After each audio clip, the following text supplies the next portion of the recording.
Olá a todos, eu sou o professor André Diogo, professor de filosofia. Hoje a gente vai ter mais uma aula de filosofia para o terceiro ano do ensino médio. E a aula de hoje vai ser sobre teoria do conhecimento, racionalismo. Então hoje, na nossa quinta aula para o terceiro ano, aula de número 3.1.5, a gente vai estudar esse tema do racionalismo, que faz parte da teoria do conhecimento.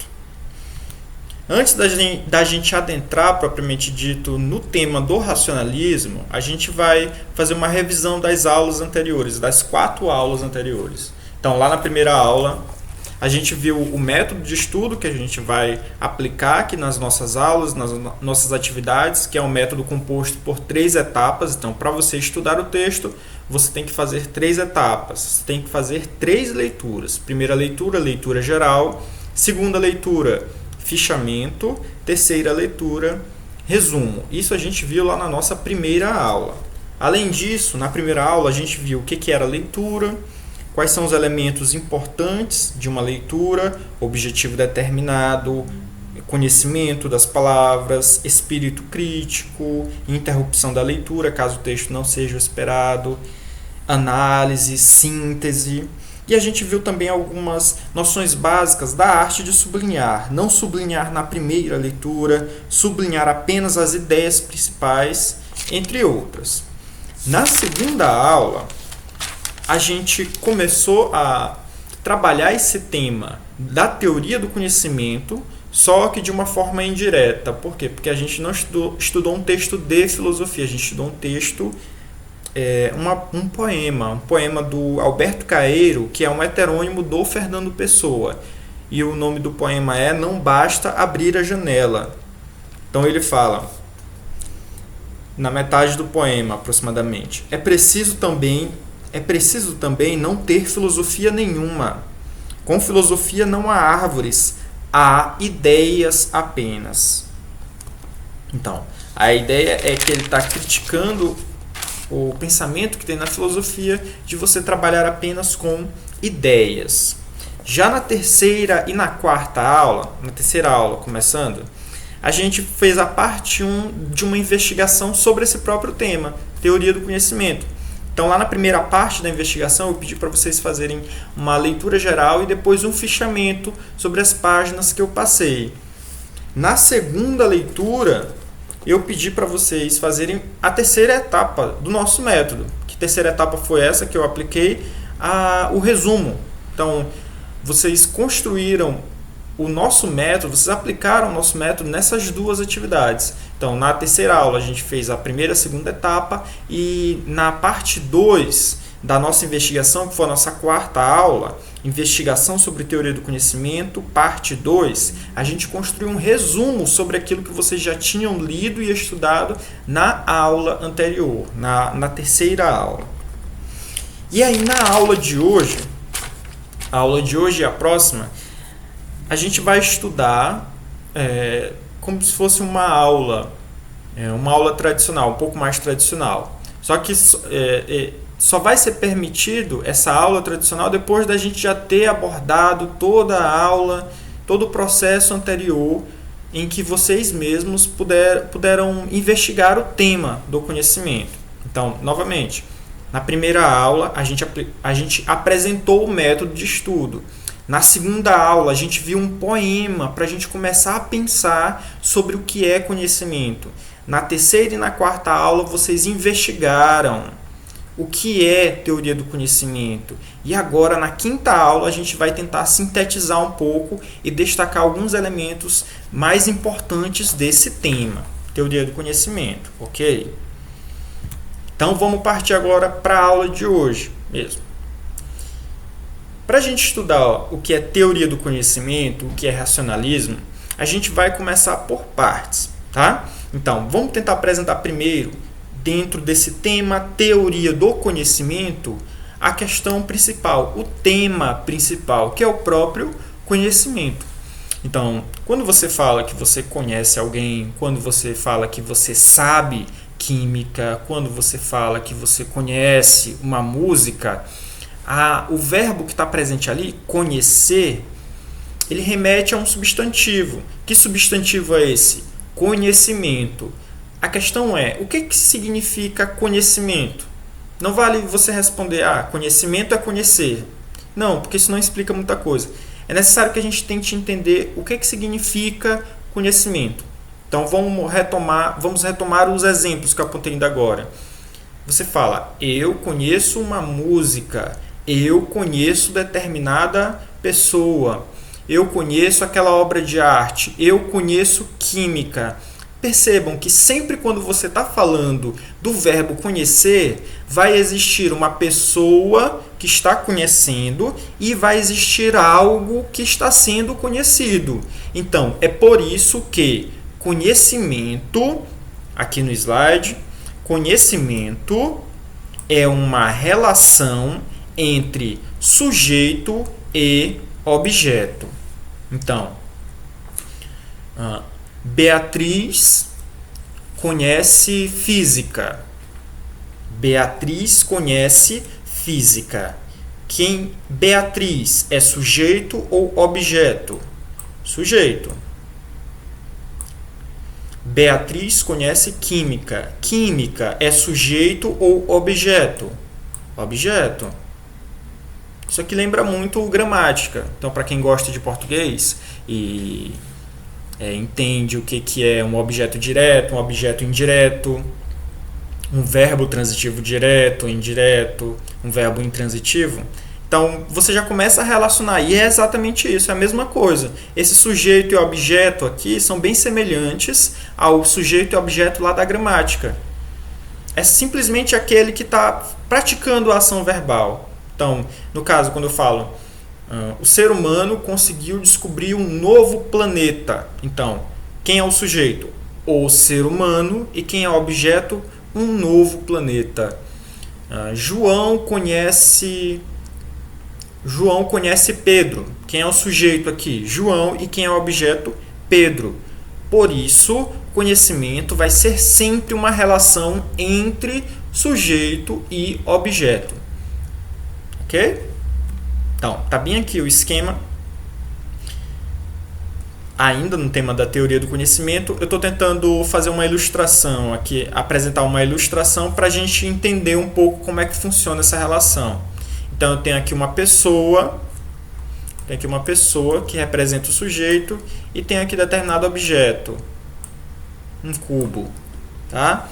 Então, esse objeto aqui, ele tem uma certa relação com o sujeito. Então, tentem acompanhar aqui as setas, tá?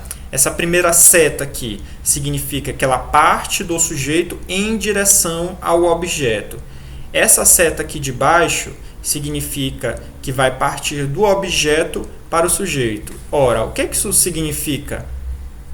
Significa que o sujeito ele vai em direção ao objeto, o sujeito ele tenta conhecer o objeto, ok? Então, por exemplo, uma pessoa que estuda a água. Então, essa pessoa que estuda a água, a pessoa é o sujeito e o objeto é a água. Então, a pessoa vai em direção ao seu objeto, vai em direção à água. Só que, ao mesmo tempo, você vai ter um outro movimento, que é esse movimento do objeto em direção ao sujeito. O que isso significa? Significa que o objeto vai conhecer o sujeito? Não, significa que o objeto ele se mostra para o sujeito, ele se apresenta para o sujeito. Então, por exemplo, a água. Então, a água ela se mostra para aquela pessoa que está estudando a água. Ao mesmo tempo, em algumas situações, o objeto ele também muda a concepção do sujeito. O objeto ele também influencia o sujeito, mas isso já seria uma outra discussão. Mas é interessante da gente acompanhar esse movimento que tem entre sujeito e objeto. Então, o sujeito ele vai em direção ao objeto, mas ao mesmo tempo o objeto ele se apresenta para o sujeito. Então, vou dar um exemplo. Eu estou aqui com uma lâmpada perto de mim que está me iluminando. Então, eu estou vendo essa lâmpada. Isso é um exemplo de conhecimento também. No momento que eu estou vendo a lâmpada, eu estou vendo que objeto é aquele. Só que ao mesmo tempo ele está se apresentando para mim, ele está emitindo uma luz para mim. Percebem? Então, existe uma relação entre sujeito e objeto. O que é o sujeito? O sujeito é aquele que conhece. E o que é o objeto? É aquele que é conhecido. Então, eu sei usar uma caneta. Então, eu, sujeito, e a caneta, o objeto.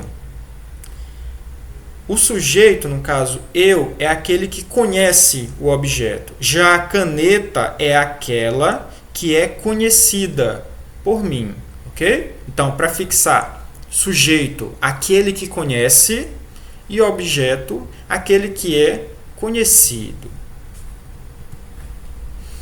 Uma das grandes questões da teoria do conhecimento, além da questão o que é o conhecimento, que a gente fez agora há pouco, que a gente respondeu, então retomando, o que é o conhecimento para a filosofia?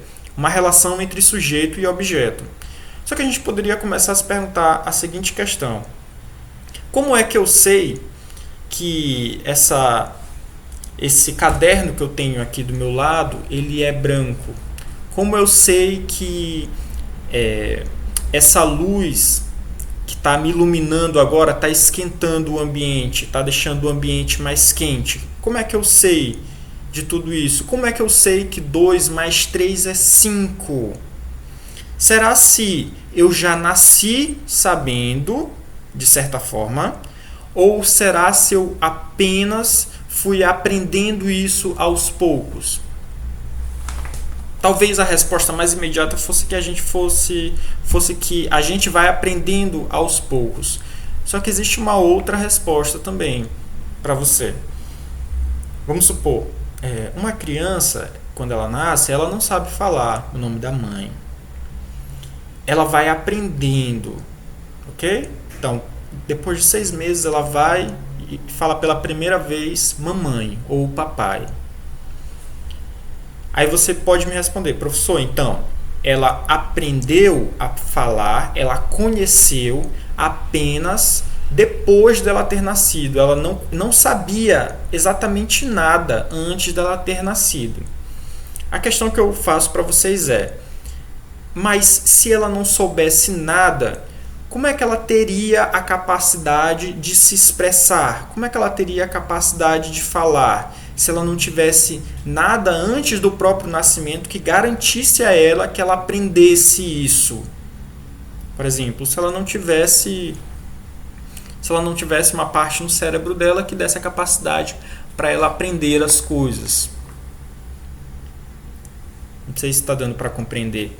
Então, a criança aqui no Brasil e a criança lá nos Estados Unidos, elas falam idiomas diferentes, mas elas têm uma mesma capacidade. Que capacidade é essa? A linguagem. A criança aqui no Brasil e a criança lá no Japão, elas conseguem compreender que isso... Elas conseguem compreender logo de cara, ainda quando criança, depois de certo tempo, 1, 2 anos, elas conseguem compreender que isso aqui é menos do que isso. Se eu apresentar para uma criança,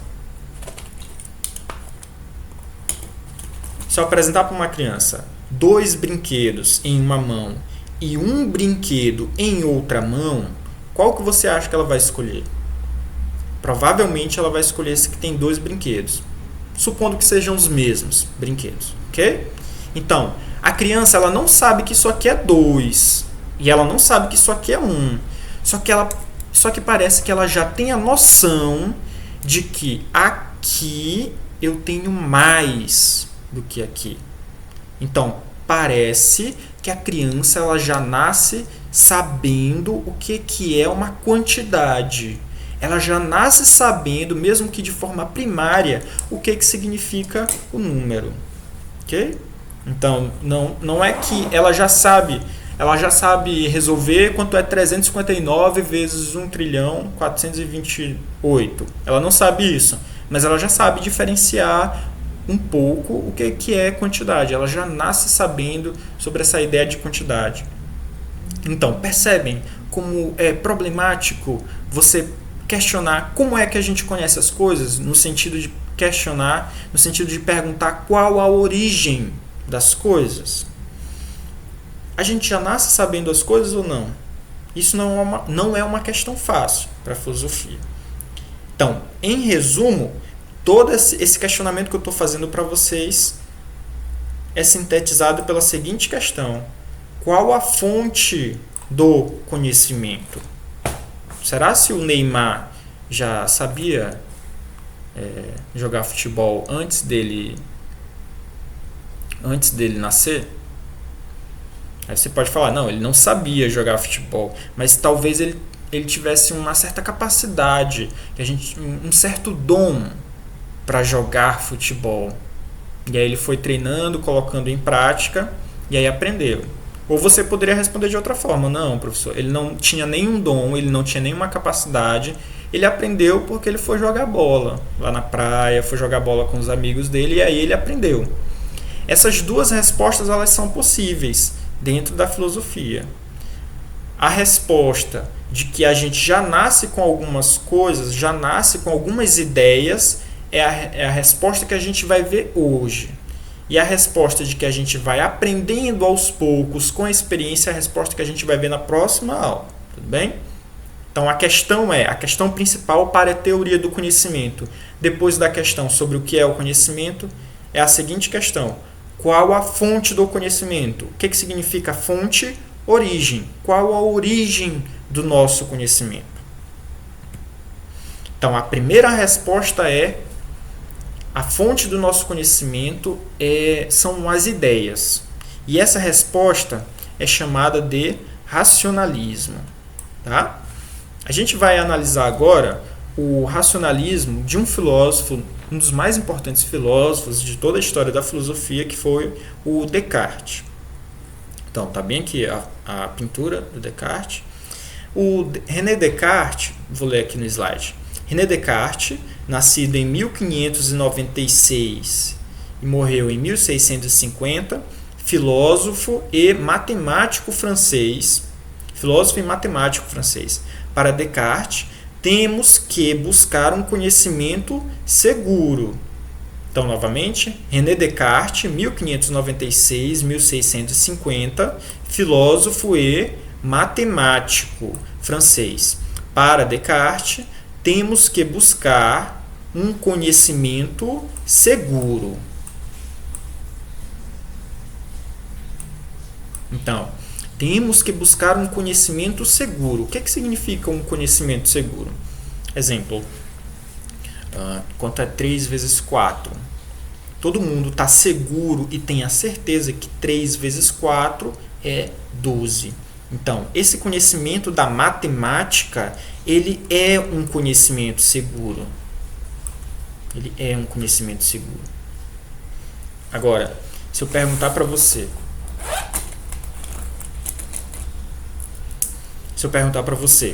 que os meus alunos das escolas, eu já fiz esse exemplo, né, com eles várias vezes. Qual é a cor da tampa dessa caneta aqui? É azul. Você tem certeza disso? Você tem certeza que a cor da tampa dessa caneta é azul? Vou fazer a seguinte experiência, tá? Que os meus alunos das escolas já sabem.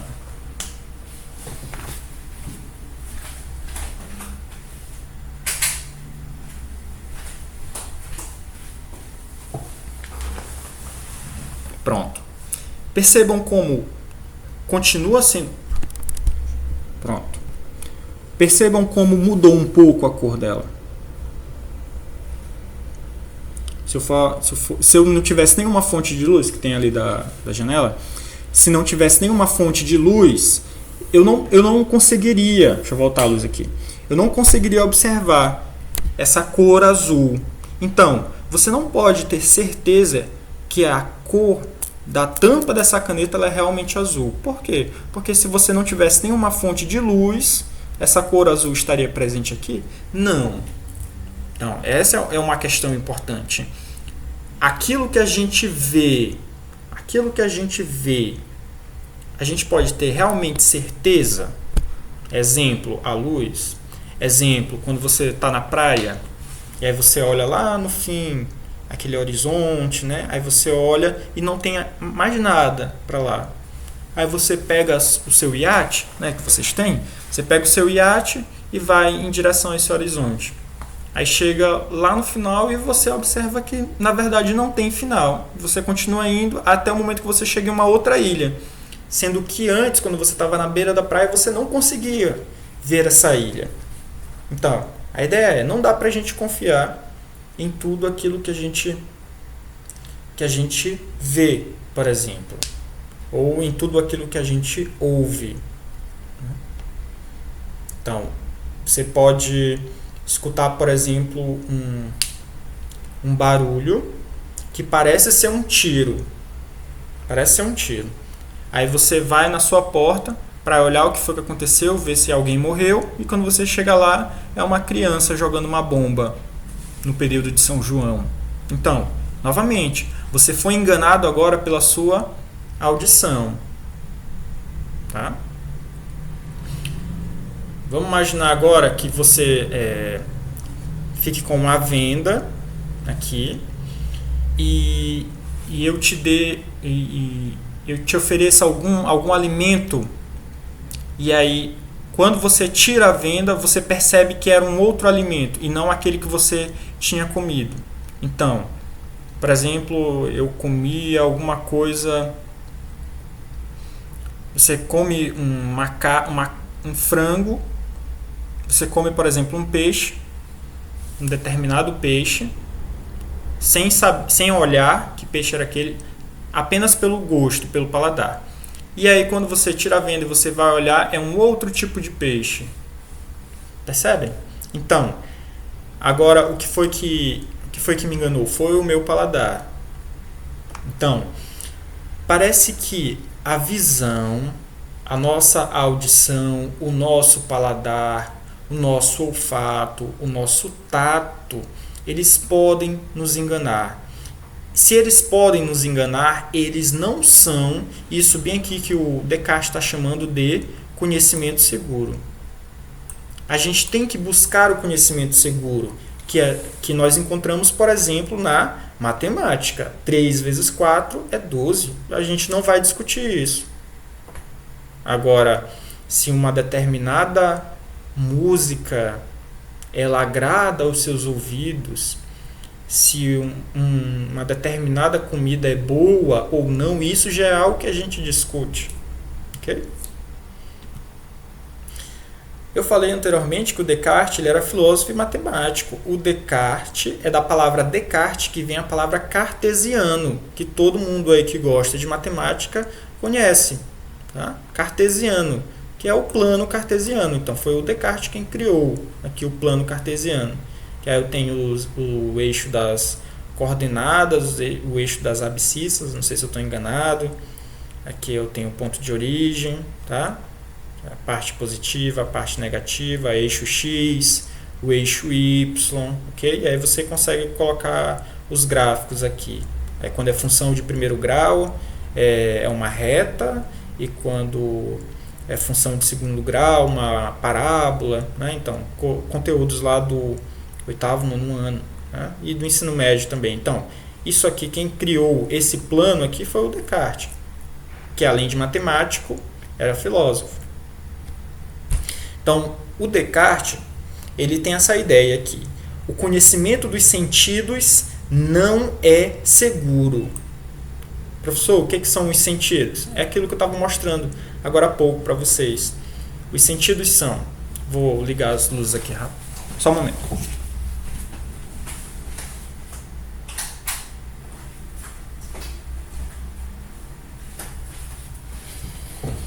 Então, o que são os sentidos? Os sentidos são os 5 sentidos dos seres humanos, né? Visão, audição, paladar, olfato e tato.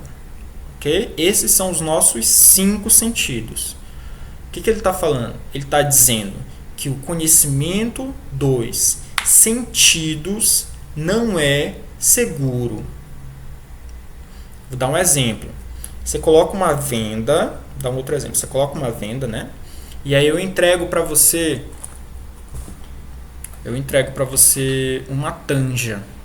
Aí você começa a pegar aquela tanja, aí você fala, com a venda ainda, você fala, isso que eu estou segurando é uma laranja, tá?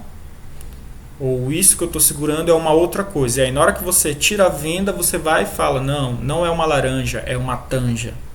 Percebe? Então, o meu tato me enganou. Assim como o meu tato me engana, o olfato pode te enganar também, e todos os 5 sentidos. Então, por isso, o Descartes afirma: o conhecimento dos sentidos não é seguro. Não é seguro, não dá para você confiar muito. Tá? Então, você está no restaurante, aí lhe oferecem um pote, você pede um pote de sal. Aí a pessoa chega e lhe oferece um pote de sal. E você observa de longe esse pote de sal e vai e coloca um pouco na sua comida. Só que na hora a sua comida não ficou salgada, a sua comida ficou doce. Por quê? Porque não era sal, era açúcar. Você foi enganado pela sua visão. O que você tinha que ter feito antes? Tinha que ter provado um pouco, né? Então, essas coisas parecidas, elas são muito fáceis da gente confundir pelos nossos 5 sentidos. Então, o conhecimento dos sentidos não é seguro, pois os sentidos podem nos enganar. Exemplo, os 3 estados físicos da água. Então, quando você olha os 3 estados físicos da água, a tendência é que você se engane sobre aquilo. E eu vou explicar melhor. Então, só para a gente fechar esse slide aqui. O conhecimento dos sentidos ele não é seguro. Por quê? Porque os sentidos podem nos enganar. Ok? Então, sentidos não é seguro porque eles podem nos enganar. Exemplo, os 3 estados físicos da água. Olhe só as imagens. Vamos supor que você não soubesse qual é o nome. O que significa o nome água? Olhando apenas as 3 imagens. Questão. Essas 3 coisas. Essa coisa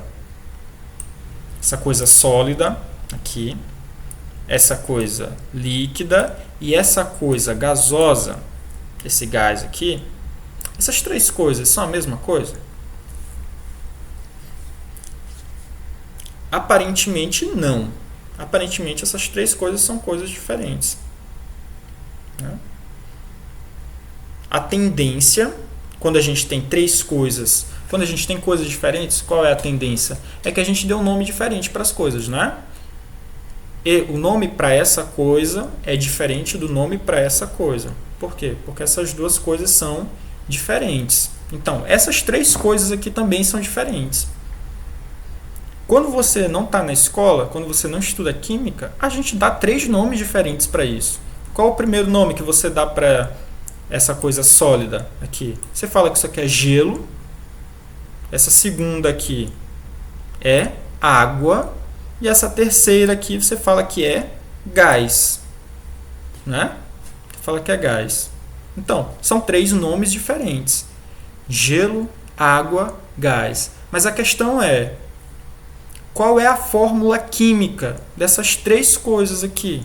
Qual é a fórmula química? A fórmula química dessas 3 coisas é H2O. O que é H2O, gente? H2O é água. Então, essas 3 coisas aqui são água. Só que água em estados diferentes. Então, novamente, o que a gente está vendo? A gente está vendo 3 coisas iguais? Não. A gente está vendo 3 coisas diferentes. Só que essas três coisas diferentes são a mesma coisa. O que essas três coisas diferentes são? H2O. O que é H2O? Água. A questão é, como foi que você descobriu que essas três coisas são H2O? Você descobriu que essas três coisas são H2O através da sua visão? Não. Através do seu tato? Não. Você pegou no gelo, muito frio. Você pegou na água, estava normal. Você pegou no gás, muito quente. Então, para os nossos sentidos, são três coisas diferentes. É o paladar da gente que vai falar que é H2O, que vai determinar que é H2O? É a sua audição que vai determinar que é H2O? Não. Como foi que a gente descobriu que essas três coisas são H2O? Pela nossa mente. Pela nossa mente. Ok? Então, a gente não pode confiar nos sentidos, mas a gente pode confiar na nossa mente, no nosso cérebro. Quando eu falo 3 vezes 4 é igual a 12, isso é algo que está nos sentidos ou está na minha mente? Está aqui na minha mente. Como é que eu dou o nome para isso que está na minha mente? Ideia. Então, H2O é uma ideia do que seja água. E a ideia não muda. O estado físico da água muda? Muda. Essa fórmula da água aqui muda? Eu não tenho conhecimento profundo, mas em geral acredito que não muda. A água vai ser H2O. A água vai ser H2O. Não sei que tem alguma reação química e por aí vai. A água vai ser H2O. Pode ser H2O em estado sólido, H2O em estado líquido, H2O em estado gasoso. Então, dá para você confiar nos seus sentidos? Já que os seus sentidos estão mostrando para você que são três coisas diferentes e você sabe que é a mesma coisa? Não dá para confiar nos sentidos. Ok? Então, eu tenho a água aqui, para a gente finalizar esse exemplo. Eu tenho a água em estado sólido, eu tenho a água em estado líquido e eu tenho a água em estado gasoso. Só que cada um desses estados é percebido pelos meus sentidos como fornecendo coisas diferentes, sendo que, pela minha razão, eu sei que essas três coisas não são coisas diferentes. Por quê? Porque essas três coisas são água. Mas eu percebi apenas que essas três coisas são água pela minha mente e não pela minha visão. Percebi pela minha mente porque é uma ideia e não pelos meus sentidos. Então, continuando.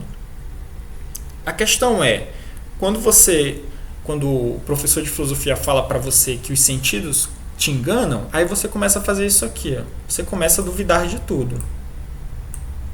Posso duvidar de tudo?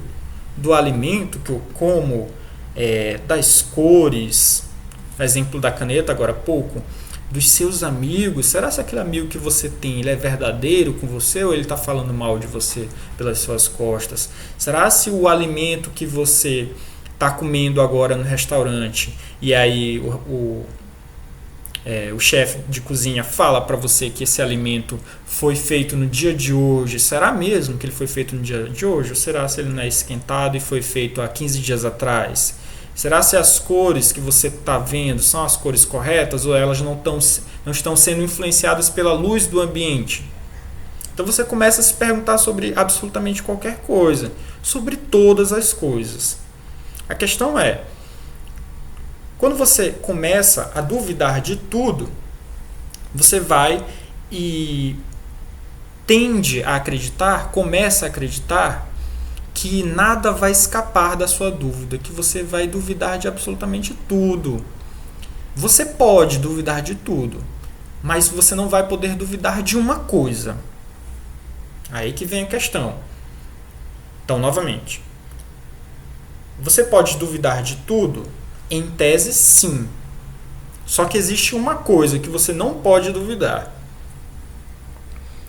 O que é que você não pode duvidar? Vamos novamente. Eu duvido do alimento que eu como, eu duvido da cor dessa parede que está aqui atrás, eu duvido do cheiro que eu estou sentindo agora, eu duvido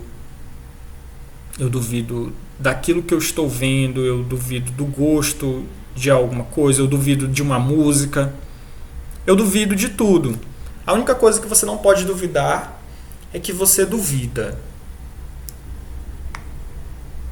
A única coisa que você não pode duvidar é que você duvida. Então vamos aqui para o slide, que está melhor explicado. Posso duvidar de tudo: alimentos, cores, amigos, etc. Só não posso duvidar de uma coisa. O que eu não posso duvidar? De que eu duvido. Professor, mas como assim? Eu não posso duvidar de que eu duvido. Então, por exemplo, eu falo assim para você: a cor dessa caneta é azul. Como é que você duvida disso? Aí você fala: será se a cor dessa caneta é azul? Eu digo: isto é uma borracha. Como é que você duvida disso? Basta você perguntar: isto é uma borracha? Agora eu digo para você: eu duvido.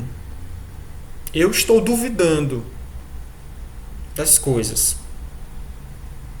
Aí você pergunta: será se eu duvido? Você pode perguntar isso? Será se eu duvido? Você pode dizer que você não duvida? Não, você não pode. Por quê? Porque quando você pergunta, você fala: eu estou duvidando. E aí você duvida disso por meio da seguinte questão: será se eu estou duvidando? O que essa última questão é? Será se eu estou duvidando? Essa última questão é uma dúvida. Ok? Então, quando você duvida de que você duvida, o que você já está fazendo? Você já está duvidando. Então, vamos bem devagar. Quando você duvida da sua própria dúvida, será se eu estou duvidando? Você se questiona: será se eu estou duvidando? Essa questão, será que eu estou duvidando, é o quê? Já é uma dúvida. Então, você pode duvidar de tudo. Você pode duvidar da seleção brasileira, você pode duvidar do seu pai, da sua mãe, da caneta, do alimento, de uma maçã. Você pode duvidar daquilo que você lê, você pode duvidar de tudo, menos de uma coisa. Você não pode duvidar de que você duvida. Porque quando você duvidar que você duvida, o que você já está fazendo? Duvidando. Então, você duvida de tudo, menos de uma coisa que você duvida. Ok? Tudo bem até aí? Deu para compreender? Então, para resumir, você não pode duvidar de que você duvida. Quando eu falo eu não posso duvidar, significa que eu tenho que ter certeza, ok? Então, você tem certeza de que você duvida. Nesse momento agora, enquanto você está pensando: será se isso que esse professor está falando é correto? O que você está fazendo? Você está duvidando. Então, nós temos a certeza de que nós estamos duvidando. Eu posso não ter certeza da caneta, do lápis, eu posso não ter certeza dos meus amigos, eu posso não ter certeza de quase tudo. Só não posso não ter certeza de que eu duvido. Ou seja, eu tenho certeza que eu duvido. Tente aí duvidar de que você... Tente duvidar dessa minha frase. Eu tenho certeza que eu duvido. Quando você duvida dessa minha frase, você já está duvidando. Então, a primeira certeza que a gente encontrou é: eu duvido. Ok? Então, quando eu falo eu duvido, você utiliza a sua mente, você utiliza o seu pensamento para duvidar das coisas. Você utiliza o seu pensamento. Portanto, quando você fala eu duvido, isso seria a mesma coisa de você falar eu penso. eu penso. Ok? Então, eu duvido é igual a eu penso. Novamente, no slide anterior, eu tenho certeza de que eu duvido. Agora, eu duvido é igual a eu penso. Ok? Então, quando eu falo que eu tenho certeza de que eu duvido, é a mesma coisa de eu falar que eu tenho certeza que eu penso. Ok? Então, continuando, eu duvido é igual a eu penso, portanto, eu existo como algo que pensa. A questão é: você pode duvidar de que você existe? Você pode duvidar de que você existe. Só que você pode duvidar de que, nesse momento, você existe como alguém que está pensando. Você pode duvidar disso? Então, novamente, sabe quando você tá sonhando e você não sabe a diferença entre sonho e realidade? Então, a gente poderia fazer essa mesma questão agora. Será que você tá realmente assistindo uma aula de filosofia agora? Ou será que, na verdade, você está só sonhando com um professor de filosofia dando aula de filosofia no YouTube para você, porque você gosta muito da disciplina filosofia, e aí você sonha com isso todo dia? Qual é o correto? Você pode duvidar disso, que você está sonhando ou que você está na realidade. O que você não pode duvidar é de que você existe enquanto alguém que está duvidando, enquanto alguém que está pensando. Vamos supor que você esteja sonhando agora. Mesmo sonhando, você é algo que está pensando. Ok? Mesmo sonhando, você é algo que está pensando. No sonho, a gente também pensa. Então, você não pode duvidar de que você existe como algo que pensa. Professor, não estou entendendo. O que significa eu existo como algo que pensa? Eu estou dizendo para você que você, nesse momento, você pode não ser um ser humano. Você pode estar tendo apenas a ilusão de que você é um ser humano, você pode ser um ET, você pode ser um programa de computador, você pode ser um robô, você pode ser qualquer outra coisa, você pode ser só uma alma, você pode ser só um espírito, mas você não pode duvidar de que nesse momento você é algo que pensa. Independentemente se você é um ET, se você é só um espírito, se você é um programa de computador, você vai estar realizando algum tipo de pensamento. Ok? Seja esse mundo real ou não. Então, você não pode duvidar neste momento que você existe como algo que pensa. Ok? Só para ficar claro. Um animal, por exemplo, ele existe como algo que se alimenta. O vento, ele existe como algo que está no ar. Ok? Então, tudo aquilo que existe, existe de alguma forma. Qual é a nossa forma? Agora, é como algo que pensa. Ok? É como algo que pensa. Então, eu posso duvidar da cor da minha pele, eu posso duvidar do meu cabelo, eu posso duvidar daquilo que eu estou vendo, mas eu posso duvidar de que eu sou um ser humano realmente, eu posso duvidar, será que eu não sou um ET? Eu posso duvidar de tudo isso, eu só não posso duvidar de uma coisa, que eu existo enquanto algo ou alguém que está pensando naquele momento. Então, percebam. A primeira certeza que a gente teve no slide anterior foi de que a gente duvidava. Depois a gente viu que duvidar é pensar. Então, quando eu falo assim, eu duvido de tudo, eu tenho certeza que eu duvido de tudo, é a mesma coisa que eu falar, eu tenho certeza de que eu penso sobre tudo. E agora a gente está em uma outra certeza. Que certeza foi essa? Eu tenho certeza que eu existo como algo que pensa. Ok? Dessa forma, a gente chega na conhecida frase do Descartes: penso, logo existo. Tá? Questão de português. Qual o sujeito oculto dessa frase? Penso, logo existo, eu. Eu penso, logo eu existo. Ok?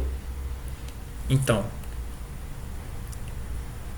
a gente chega à conclusão de que a gente existe. Por que você chegou a essa conclusão de que você existe? Porque você pensa. Você pode ser qualquer coisa. Você pode ser um ET, um programa de computador, um animal, você pode ser uma ilusão, você pode ser qualquer coisa, mas você não pode duvidar de que você pensa. E você existe enquanto algo que pensa. Você existe enquanto um ser pensante. Vocês conhecem a frase de que o homem é um animal racional? Então, é bem parecido com isso. Tá? A definição de homem como animal racional, ou seja, como aquele que utiliza a razão, o pensamento, também está expressa nessa frase. Penso, logo existo.